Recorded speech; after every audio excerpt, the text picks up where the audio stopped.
पिछले एपिसोड में हमने देखा था कि कुछ बंदे जो थे वो यहाँ पर आ चुके थे यान रंग के पास ताकि उसको पकड़ सकें, क्योंकि यान रंग को पकड़ने के ऊपर तो काफी बड़ा इनाम रखा हुआ है ना, तो इसीलिए वो उसको पकड़ने के लिए आए हुए थे। लेकिन यान रंग अपनी पावर का इस्तेमाल करते हुए उन सभी से बचता जाता है। वो उनको काफी बढ़िया तरीके से सबक सिखा रहा था। उसके पास उस लेडर की पावर की वजह से इस तरह की खतरनाक टेक्निक आ चुकी थी कि वो ऐसा लगता उसको कि सारी दुनिया स्लो मोशन में चल रही है और वो ही फास्ट है। इस वजह से वो सारे के सारे लोगों के अटैक से बचता जाता। इसके बाद यान रंग एक गांव में भी आ जाता है, लेकिन यहाँ आने के बाद उसको पता चलता है कि यहाँ के लोग भी उसको ढूंढ रहे हैं। तो वो वुयान क्लिफ के कुछ बंदे थे जो कि मास्क लगाया करते थे, उनके साथ ही शामिल हो जाता है ताकि कम से कम वो यहाँ पर घूम तो सकेगा मास्क लगाकर। जिसके बाद यहाँ से ये एपिसोड शुरू होता है। तो इस एपिसोड की शुरुआत में वो जो वुयान क्लिफ का मास्टर था वो कहने लग जाती कि देखो हमारे एक साथी ने उस जियांग शुई की लोकेशन पता कर ली है, तो आज ही रात हम जाएंगे जियांग शुई को मौत के घाट उतारने और उसके बाद तो हम अपना मास्क उतारेंगे,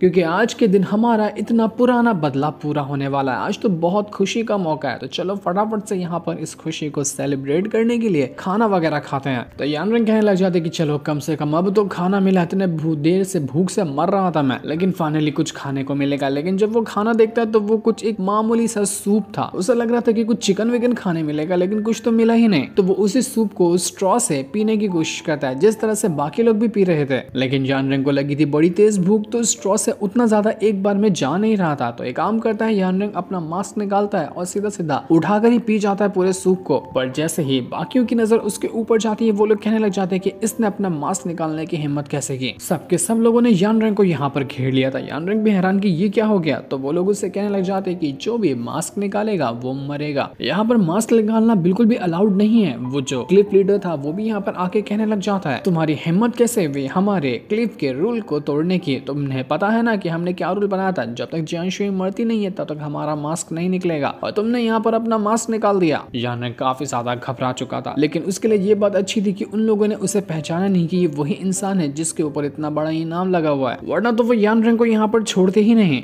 यान रंग अपना खुराफाती आइडिया लगाता है कि आखिर में कैसे इस सिचुएशन से बच सकता हूँ। तो वो सीधा जाता है और क्लिफ लीडर के पैरों में पड़ते हुए कहता है कि सरकार मुझे इंसाफ चाहिए, मेरे साथ अन्याय हुआ है, मुझे आपसे ही इंसाफ चाहिए, आप ही मेरा कुछ कर सकते हैं। तो वो क्लिफ मास्टर कहता है कि अबे क्या हुआ तेरे को, जरा डिटेल में बताएगा कि तू कहना क्या चाहता है। तो यान रंग यहाँ पर कहानी बनाते हुए कहने लग जाता है कि कुछ दिन पहले ना मुझे जियांग शुई मिली थी, उसने मुझे देखा तो कहने लगी कि मैं कितना हैंडसम और कितना यंग बंदा हूँ, मुझ जैसे बंदे से वो कभी मिली ही नहीं थी। तो मेरी इसी सुंदरता का, इसी खूबसूरती का फायदा उठाते हुए उसने मुझे रस्सी से बांध दिया, जिस वजह से मैं कुछ भी नहीं कर पा रहा था, और उसके बाद उसने मेरा फायदा उठाया, मेरे साथ वो किया। तो क्लिफ मास्टर कहने लग जाता है कि अबे वो क्या होता है, वो क्या कर रहा है, सीधे सीधे बताना क्या किया उसने। तो यान रंग कहने लग जाता है कि अब मैं कैसे बताऊं आपको, अरे वो मतलब समझ में नहीं आ रहा कि आप लोगों को, मेरी ना उसने वर्जिनिटी छीन ली, मैं एकदम प्योर बंदा था, मुझे अब उसने कहीं मुंह दिखाने के लायक कर नहीं छोड़ा, मेरी इज्जत लुट गई, मैं तो बर्बाद हो गया, मुझे इंसाफ चाहिए। हाय मैं बेसहारा लड़का, कहाँ जाऊंगा भटकने के लिए इंसाफ के लिए, आप ही मुझे इंसाफ दिला सकते हैं। यहाँ तक कि उस जियांग शुई ने अपने घोड़े का नाम बिना यांग ही रख दिया है ताकि हमेशा वो मेरी सवारी करते रहे। अब बताइए कैसा इंसाफ है, आखिर मुझ जैसे लड़के के साथ कोई ऐसा कैसे कर सकता है, मुझसे ये अब और बर्दाश्त नहीं होगा, मुझे इंसाफ चाहिए सरकार। तो ये सुनकर वो क्लिफ लीडर भी कहने लग जाता है कि अरे भाई साहब तेरे साथ तो बहुत बुरा हुआ है। लेकिन बाकी जितने भी क्लिफ के मेंबर लोग थे वो बड़े मजे से ये कहानी सुन रहे थे कि अरे वाह क्या कहानी है, इस तरह इसको और डिटेल में बताना चाहिए था ना कि वहां पर क्या क्या हुआ, लेकिन ये तो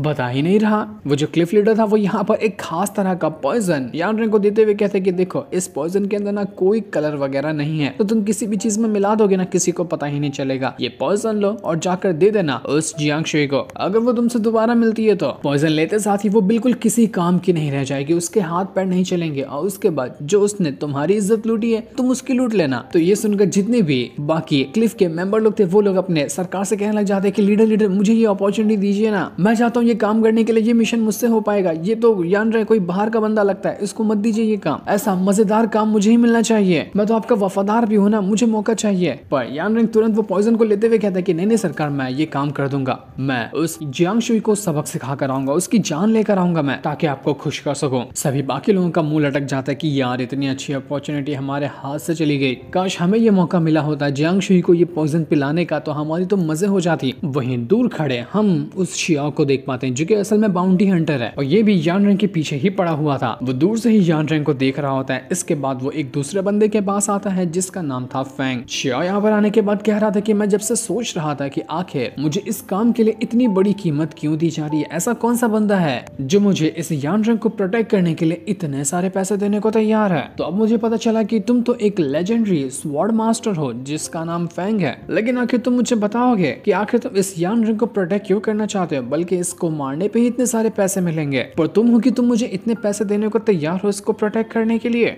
ये तो बड़ी अजीब बात है। लेकिन एक बात मैं बता दूं कि ये बंदा ना मुझे दिमाग से थोड़ा हिला हुआ लगता है, तो इसको प्रोटेक्ट करना मेरे लिए उतना ही ज्यादा मुश्किल होगा। तो तुमने जो कीमत दी है ना वो कम लग रही है मुझे। थोड़े और पैसे हो जाते तो फिर बात बन जाती। तो ये सुनकर वो जो फैंग था वो अपने पास से एक पोटली बाहर निकालता है जिसके अंदर पैसे भरे हुए थे। तो वो उस शियाओ को देते हुए कहता है कि इसे अपने पास रखो, मेरे ख्याल से अब तुम्हारे पास इनफ पैसे हो गए होंगे, इन पैसों की मदद से तुम इस यानरंग को प्रोटेक्ट करो और इसको जुआनयान जो सेक्ट में लेटर पहुंचाना है ना, तुम्हें सेफली इसको वहां तक के ले जाना होगा। यही मेरा टास्क है जो मैं तुम्हें दिया है और उम्मीद है कि तुम ये टास्क पूरा करोगे।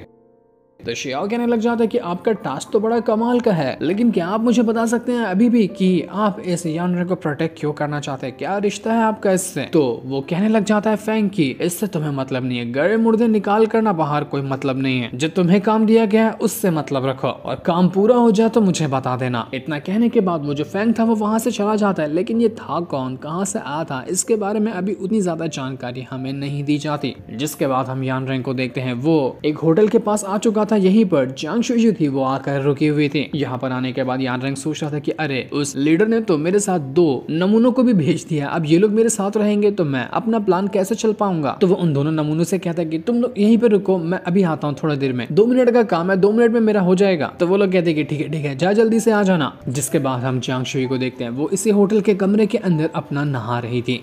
वो सुकून से बड़े आराम से नहा रही होती बिना किसी टेंशन के कि अब यहाँ पर कौन ही आने वाला है जो उसको डिस्टर्ब करेगा। लेकिन उसको क्या पता कि यानरंग तो एनी टाइम उसके आसपास ही मंडराता रहता है। वो यहाँ पर आ चुका था। वो एक बार दरवाजा ठोकने की कोशिश करता है लेकिन दरवाजा खुलता नहीं, तो सीधा से सीधा वो अंदर ही घुस आता है ताकि जल्दी से जियांग शुई को बता सके कि वो क्लिफ वाले उसको मारने के लिए उसके पीछे लगे हुए हैं। लेकिन जैसे जियांग शुई यहाँ पर यानरंग को देखती है, वो उसको एक ही धक्का मारती है कि यानरंग पीछे जाकर गिर जाता है और कमरे में कैंडल टूटने की वजह से अंधेरा हो चुका था।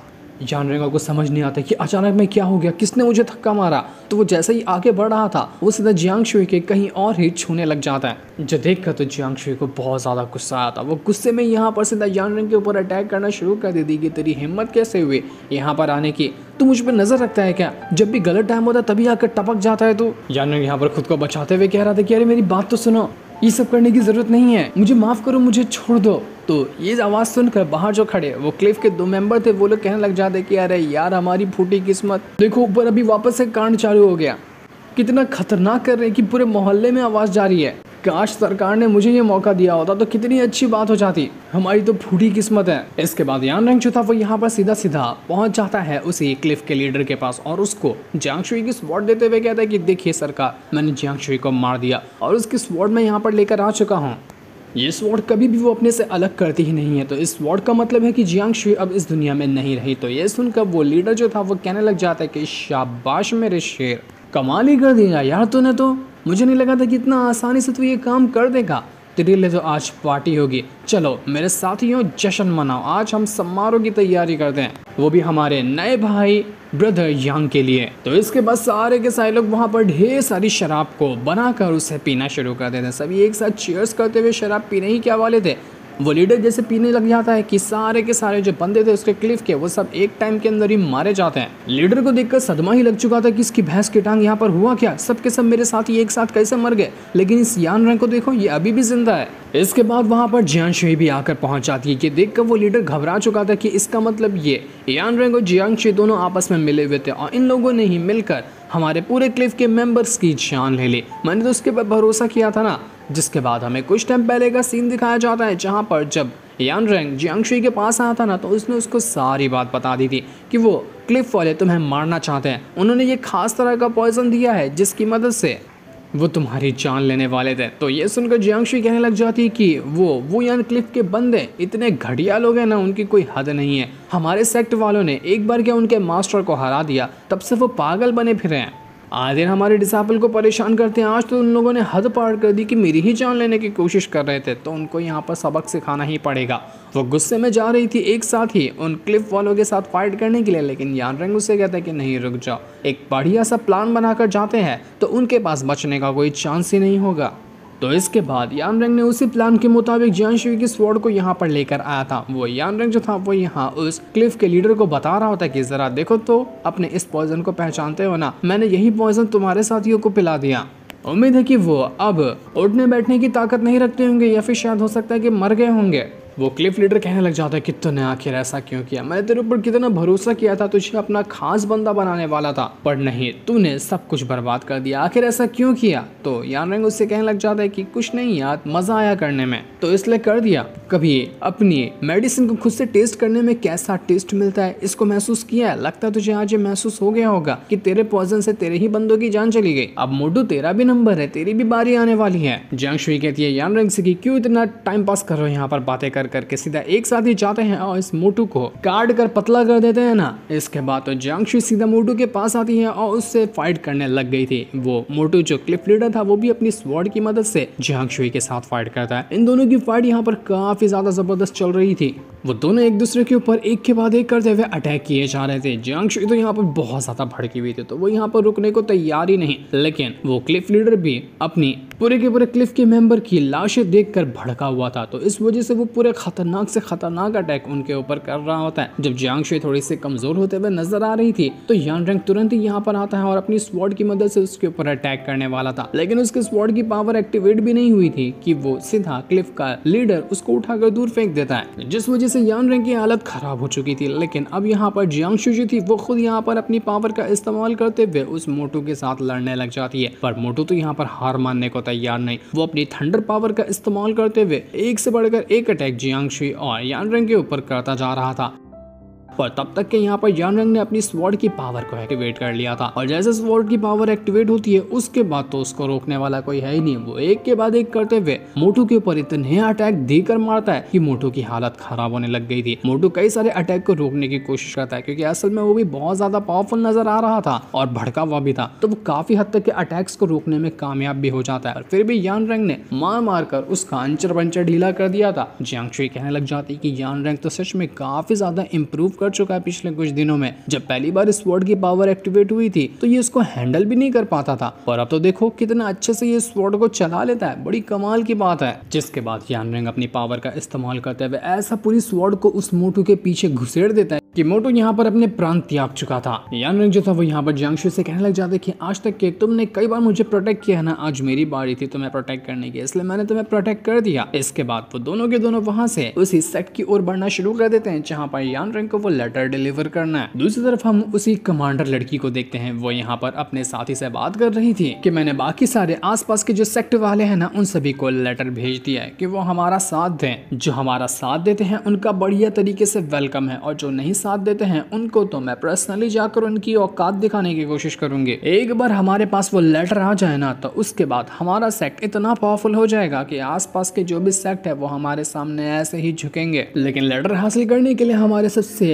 जो बड़ा कांटा बनकर पड़ा हुआ है वो है यानरेंग। लेटर उसके ही पास मौजूद है और उससे वो लेटर हमें किसी भी हालत में चाहिए होगा, तो हमें यहाँ पर एक खास प्लान बनाना है। मैं ये टास्क ना उस यानरेंग को मारकर उससे लेटर हासिल करने का मेरे सबसे खास साथी तुम्हें दे रही हूँ। उसके साथी का नाम था लीवू। तो लीवू यहाँ पर कहने लग जाता है कि कमांडर आपका बहुत बहुत शुक्रिया, मैं बहुत टाइम से इस अपॉर्चुनिटी की तलाश में था कि कब मुझे मौका मिलेगा यानरेंग को मारने का, और फाइनली आपने मुझे ये अपॉर्चुनिटी दे दी। मैं आपको बिल्कुल भी निराश नहीं करूंगा, मैं जल्द से जल्द उस यानरेंग की लाश और वो लेटर साथ में लेकर आऊंगा, आप मुझ पर भरोसा कर सकती हैं। तो कमांडर भी कहने लग जाती है कि उम्मीद है कि तुम यहाँ पर अपनी वफादारी दिखाओगे, अगर तुमने अपनी वफादारी दिखा दी तो मैं तुम्हें बहुत ज्यादा खुश कर देने वाली हूँ। जिसके बाद हम यहाँ पर यानरेंग और जियांग शुई को देखते हैं, वो आगे बढ़ते हुए एक रेगिस्तान वाले इलाके में आ चुके थे। यहाँ पर आने के बाद भी यानरेंग को उस सेट का कोई रास्ता नजर ही नहीं आ रहा था कि कहाँ पर जाकर उसको सेट में लेटर को डिलीवर करना है। तो जियांग शुई से कहने लग जाती है कि नक्शा देखो ना गधे, ये देखो कि हम सही रास्ते पे जा भी रहे हैं या नहीं जा रहे हैं, ये रेगिस्तान कहाँ से बीच में आ गया। तो यानरेंग कहने लग जाता है कि नक्शा तो मुझे ढंग से पढ़ना नहीं आता, लेकिन जहाँ तक कि मेरा अंदाजा जा रहा है कि हो सकता है कि हम सही रास्ते पे ही होंगे। तो जियांग शुई कहने लग जाती है कि अबे ओए गधे कहीं के, क्या मतलब है तुम्हारा कि तुम कंफर्म नहीं हो? अगर हम गलत रास्ते में आ गए ना तो कितना दूर हम चलते हुए आ गए, रिटर्न जाते जाते ही हमारी जान निकल जाएगी। लेकिन तभी यान रेंग और जियांग शुई को सामने कुछ झाड़ वगैरह दिखा देते हैं। उनको लगता है कि यहाँ पर पानी होगा तो वो बड़ी खुशी खुशी वहां पर भागने लग जाते हैं कि चलो कम से कम पानी तो मिला, वरना ये रेगिस्तान तो हमें प्यासा ही मारने वाला था। जिसके बाद ये लोग दोबारा से आगे बढ़ना शुरू कर देते हैं। लेकिन जैसे वो थोड़ी दूर आए थे अचानक से वहां का मौसम बदल जाता है और मानो कि यहाँ पर अंधेरा हो गया हो, एकदम रात छा चुकी थी और उसी अंधेरे के अंदर से एक खतरनाक अटैक सीधा आकर यान रेंग और जियांग शुई को लगने वाला था। लेकिन जियांग शुई अपनी स्वॉर्ड की मदद से उस अटैक को रोक देती है। वो लोग हैरान कि अचानक से यहाँ पर हुआ क्या, कौन था यहाँ पर। उनको पेड़ के पीछे कोई बंदा दिखाई देता है तो जियांग शुई सीधा पेड़ के ऊपर ही अटैक कर देती है। लेकिन जब वो पीछे जाकर देखते हैं तो वहां पर एक डॉल मौजूद थी। ये डॉल असल में थी उसी ली वू की, जिसको उस कमांडर ने भेजा था यहाँ पर यान रेंग की जान लेने के लिए। इसका मतलब कि वो यहाँ पर आकर पहुंच चुका है। वो छुप छुप कर यहाँ इनके ऊपर नजर रख रहा था ताकि इनके ऊपर अटैक कर सके। जैसे ही जियांग शुई दूसरी ओर जाती है यहाँ पर तुरंत ही आकर पहुंच जाता है वो ली वू और यान रेंग को उसने पकड़ चुका था। वो उसको पकड़ते हुए कहता है कि अरे वाह क्या प्यारी आंखें हैं तेरी यार, मैं तेरी आंखों को निकालूंगा, इनका मैं हार बनाऊंगा और जाकर अपनी कमांडर के गले में टांग दूंगा। यही मेरा प्रपोजल गिफ्ट होगा उसके लिए, क्योंकि बहुत पसंद करता हूँ ना उसको, तो उसको इम्प्रेस करने के लिए तेरी आंखों का ही हार देने वाला हूँ। क्यों, कैसा लगा मेरा आइडिया? तो चल फटाफट से अब अपनी आंखें निकाल कर मुझे दे दे। यान रेंग कहना चाहता है कि कमांडर इसका मतलब कि तू भी उसी ब्लेड सेक्ट से आया हुआ है। ये ब्लेड सेक्ट वाले मेरा पीछा छोड़ने को तैयार ही नहीं हो रहे, नाक में दम करके रख दिया इन लोगों ने। दूसरी तरफ वो जो कमांडर थी उसको यहाँ पर खबर मिल जाती है कि ली वू चला गया है यान रेंग को मारने के लिए, उसने अपना काम शुरू भी कर दिया। तो उस कमांडर के साथ एक और बंदा बैठा हुआ था जिसका नाम किन होता है। वो कमांडर उससे कहने लग जाती है कि देखो ली वू ने तो अपना काम शुरू कर दिया, मुझे उम्मीद है कि आप भी अपना काम शुरू कर चुके होंगे जिस चीज को करने का आपने मुझसे वादा किया था। तो वो बंदा कहने लग जाता है कि हाँ बिल्कुल, मैंने अपने साथियों को भेज दिया है उस जॉ को पकड़ने के लिए, बस एक बार वो हमारे हाथ लग जाए ना हम उसको छोड़ने नहीं वाले हैं। लेकिन ये लोग यहाँ पर जाओ को क्यों पकड़ना चाह रहे थे ये तो अभी हमें नहीं बताया जाता कि आखिर इनकी जाओ से क्या दुश्मनी है। दूसरी तरफ हम ली वू को देखते हैं, वो यहाँ पर यान रेंग के ऊपर अटैक करने वाला था तो बीच में आकर जियांग शुई पहुंच जाती है और यहाँ पर आने के बाद वो उसके ऊपर अटैक कर रही थी। लेकिन यान रेंग भी बीच में आ जाता है और वो यहाँ पर आने के बाद उस ली वू के साथ फाइट करने लग गया था। लेकिन ली वू बड़ा ही अजीब सा बंदा था, मानो कि वो कोई ब्लैक मैजिक वगैरह कर रहा हो। वो अचानक में गायब हो जाता और कहीं से भी आकर वो उनके ऊपर अटैक कर देता। किसी को पता ही नहीं चल रहा था कि अगला अटैक वो कहां से कर सकता है, जिस वजह से उसके अटैक को रोकना बहुत ज्यादा मुश्किल हो रहा था। लेकिन फिर भी वो दोनों यहाँ पर अपनी पावर का इस्तेमाल करते हुए उस ली वू के साथ फाइट कर रहे थे। यान रेंग तो अपनी स्वॉर्ड की पावर को एक्टिवेट कर चुका था और स्वॉर्ड की मदद से वो उस ली वू को मारे जा रहा होता है। ली वू यहाँ पर कहने लग गया था कि तेरी स्वॉर्ड तो बड़ी कमाल की है, मुझे पसंद आई ये स्वॉर्ड। तो यान रेंग उससे कहने लग जाता है कि तेरे पास तो स्वॉर्ड है ही नहीं, तेरे पास तो एक डैगर है, फिर भी तू यहाँ पर इतना छुपता क्यों है? एक अटैक करता है फिर भागकर जाकर छुप जाता है, फिर अगला छुपकर अटैक करता है। तेरे अंदर हिम्मत है तो मेरा सामने से मुकाबला करना, मैं भी तो देखूं कि तू मेरे सामने टिक पाता या नहीं पाता। ऐसा डर डर के अटैक करेगा तो क्या ही मतलब होगा। तो ये सुनकर अचानक में ही वो ली वू जो था अपना डैगर ऐसे फेंकता है कि यान रेंग के गाल पर एक कट लग चुका था, उसके गाल से खून आने लग गया था। वो खून जाकर लग जाता है उस डैगर के ऊपर। तो ली वू कहने लग जाता है कि यार मेरे भाई तो बड़ा गुस्से वाला बंदा है यार, ये गुस्सा संभाल कर रख, तेरे आगे काम आएगा। क्योंकि तुझे पता होना चाहिए कि किसके सामने गुस्सा करना होता है और किसके सामने नहीं करना होता है। गलत बंदे के सामने गुस्सा करेगा तो वो तो तेरी वाट लगा ही देगा। इसके बाद वो कहा ली वू वो अपने डैगर पे जो यान रेंग का खून लगा हुआ था उसको चाट लेता है कि यार सच में क्या गर्म खून है, मजा ही आ गया इसका टेस्ट करके। अभी तो सिर्फ चखा है, पूरा पीना तो बाकी है। मेरा तो वैसे भी यहाँ पर बड़ा भाई आता ही होगा, वो आ जाए ना तो तुम दोनों की वाट तो वो लगा कर ही रहेगा। तो ये सुनकर यान रेंग कहने लग जाता है कि बड़ा भाई, मुझे नहीं लगता कि तेरा कोई भाई भाई होगा, तेरी मम्मी तो तुझे ही पैदा करके पछता रही होगी कि कैसे बच्चे को पैदा कर दिया, तो तेरा भाई कहां से आ सकता है। तो ये सुनकर यहाँ पर वो ली वू कहने लग जाते हैं कि बिल्कुल सही कहा तुमने, मेरा सगा कोई भी भाई नहीं है, मैं अकेला ही हूँ। लेकिन हाँ, हुआ फैमिली से एक बंदा है जो मेरा बहुत अच्छा दोस्त है, उसको मैं अपने भाई की तरह ही मानता हूँ। तो वही आने वाला है यहाँ पर तुम लोगों का बैंड बजाने के लिए। एक तो तुम मुझे अकेले झेल नहीं पा रहे, वो भी आ जाएगा तो तुम्हारे तो बचने के कोई चांस ही नहीं है। तो ये सुनकर जियांग शुई जो थी वो यहाँ पर कहने लग जाती कि हुआ फैमिली के बंदे तुम्हारे साथ कैसे हो सकते हैं? हुआ फैमिली के लोग तो जो मार्शल आर्ट की फैमिली है, 4 बड़े बड़े फैमिली में से एक है वो हुआ फैमिली वाले, तो वो लोग तुम जैसे घटिया लोगों का साथ कैसे दे सकते हैं? तो ये सुनकर ली वू कहने लग जाता है कि देखो जियांग शुई, तुम्हें ज्यादा बीच में बोलने की जरूरत नहीं है, वरना जो हाल तुम्हारे मास्टर का हुआ था ना वो तुम्हारा भी हो जाएगा। तो ये सुनकर जियांग शुई कहने लग जाती कि इसका मतलब मेरे मास्टर की जो हालत हुई थी उसके जिम्मेदार तुम लोग ही हो, तुम लोगों को मैं नहीं छोड़ने वाली। तो वो यहाँ पर गुस्से के साथ ही उस ली वू के ऊपर अटैक करना शुरू कर देती है। ली वू यहाँ पर कहने लग जाते कि इसे तुम्हारे मास्टर नहीं बल्कि तुम्हारे सेक्ट वालों की भी हालत हमने खराब कर दी है। उम्मीद है कि जब तुम जाओगी ना तो कोई ना कोई तुम्हें सही सलामत मिल जाएगा, वरना बाकियों की तो वाट लगी पड़ी होगी। तो जियांग कहने लग जाती कि आखिर तुम ये ऐसा क्यों कर रहे हो, हम लोगों ने तुम्हारा क्या बिगाड़ है जो तुम हमारे पीछे इस तरह से पड़े हुए हो, क्या मतलब है तुम्हारा। तो लीवो कहने लग जाता है कि क्या मतलब होगा, मतलब तो एक ही है, बस पावर हासिल करना, दूसरों से जलन खाना। हम यहाँ पर किसी और को हमसे आगे निकलते हुए कैसे देख सकते हैं, तो जो भी हमारे से आगे निकलेगा, हमारे सामने शान पट्टी करने की कोशिश करेगा, तो उसको तो औकात दिखानी पड़ेगी ना। ऐसा ही तुम्हारे मास्टर और तुम्हारे सेक्ट वालों के साथ भी हुआ, लेकिन ये तो बस शुरुआत है, आगे आके देखो कि और कितनी बड़ी तबाही हम लेकर आते हैं। ये सुनकर जियांगशु और यान रिंग पूरे गुस्से के साथ उस लीवो के साथ फाइट करने लग चुके थे। जियांगशु तो अपने आइस लोटस की मदद से एक से बढ़कर एक अटैक उस लीवो के ऊपर देकर मारती है, और वो एक अटैक जाकर इतना बुरी तरह से उसको लगा था कि लीवो की ऐसा लग रहा था कि यहाँ पर हालत खराब हो चुकी है और उसे बड़ी भयंकर यहाँ पर चोट लग चुकी थी, लेकिन फिर भी वो हिम्मत तो नहीं हारता। लेकिन यान रिंग भी कहाँ पीछे रहने वाला था। उसी के साथ साथ जियांगशु भी पूरी तरह से उससे लड़ने को तैयार थे, और जब यहाँ पर एक और अटैक जाकर उस लीवो को लगता है कि यहाँ पर जो भी अचानक से मौसम बदला था ना, वो सब कुछ छटने लग जाता है। यहाँ पर बादल हटने लग गए थे, मानो कि यहाँ पर लीवो की हालत खराब हो चुकी है, या फिर हो सकता है कि वो मर गया होगा, तभी जो उसने अपने इस अजीब से वर्ल्ड के अंदर यान रिंग और जियांगशु को ट्रैप किया था, ये वर्ल्ड खत्म हुआ। या फिर हो सकता है कि लीवो भाग गया हो, लेकिन वो इतनी आसानी से मरने वाला तो नहीं था, ना ही वो यान रिंग का पीछा छोड़ेगा। तो देखना इंटरेस्टिंग होगा कि यान रिंग किस तरह से खुद को बचाते हुए उस लेटर को डिलीवर कर पाता है या नहीं पाता। जिस सीन को दिखाते साथ ही ये वाला एपिसोड यहीं पर एंड हो जाता है। Thanks for watching.